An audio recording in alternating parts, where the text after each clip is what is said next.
What if I told you that one of the most powerful spiritual tools for abundance was never hidden in a vault, never banned, never forbidden, yet almost no one truly understands it?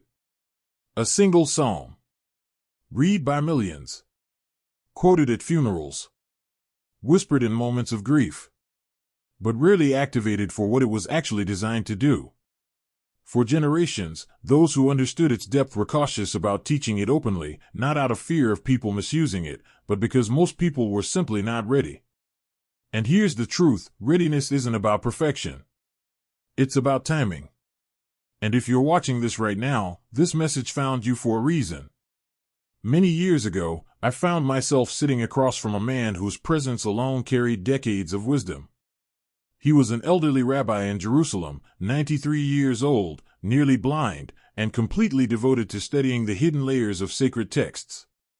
I didn't come to him with a theological question. I came with something far more uncomfortable, a question about money. About struggle. About why sincere effort and honest living don't always lead to relief. I expected correction. Instead, he smiled, the kind of smile that tells you you're finally asking the right question. He asked me something I've never forgotten. Do you think sacred texts speak only about heaven and not about survival on earth? Then he reached into a drawer and placed a single handwritten page in my hands. One psalm.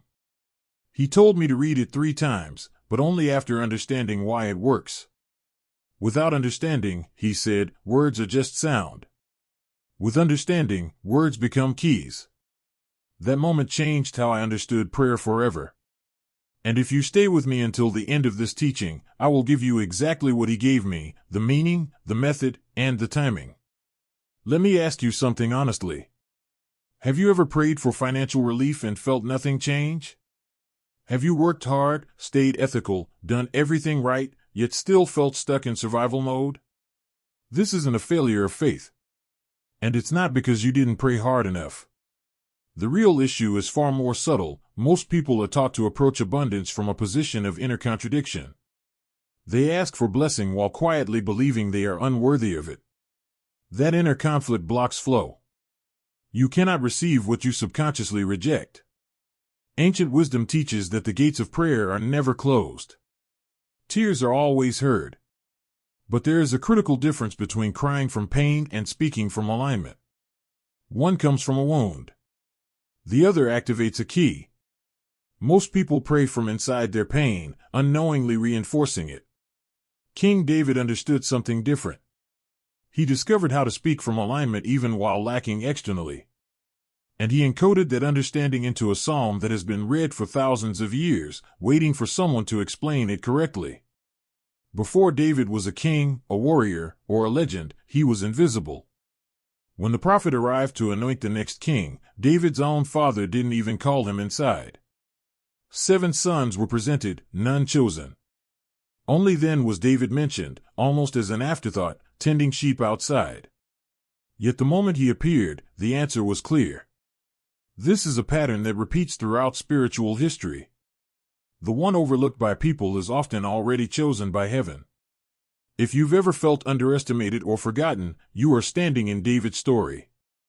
David didn't allow rejection to define him. He transformed it. Every lonely night, every cave, every season of running and uncertainty, he turned them into dialogue with the divine. Those conversations became the Book of Psalms. Not poetry for decoration, but spiritual technology. And one psalm in particular carries a force so misunderstood that it's been reduced to comfort for death, when it was written for power in life. Psalm 23 is not about dying peacefully. It's about living abundantly. Its association with funerals is one of the greatest spiritual misunderstandings in history. The rabbis who understood this taught it quietly because when activated properly, this psalm unlocks what mystics call divine flow, an uninterrupted channel between spiritual source and physical reality. This is not superstition. It's alignment. When David says, "The Lord is my shepherd, I shall not want," the Hebrew word for want doesn't simply mean lacking money. It describes spiritual incompleteness that manifests as physical lack. David isn't asking for provision. He's declaring identity. He's stating that when alignment is correct, lack cannot survive. This is the core mistake people make, praying from need instead of identity. Words spoken from identity reshape reality. Mystical tradition teaches that words are vessels. Intention fills them. What you speak determines what returns to you. Reading this psalm 3 times isn't magic. The number 3 represents anchoring, thought, speech, and action aligning as one. Without understanding, repetition is empty. With understanding, repetition becomes installation. I once guided a woman who had struggled financially for over a decade. She prayed daily, but always from desperation. I showed her how to pause, shift identity, and read Psalm 23 not as begging, but as alignment. Weeks later, opportunities appeared that never existed before. Doors opened. Nothing mystical, just flow restored. That's how alignment works.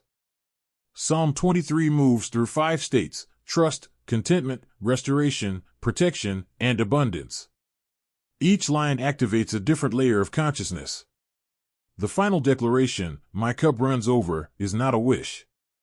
It's present tense. The table is already set.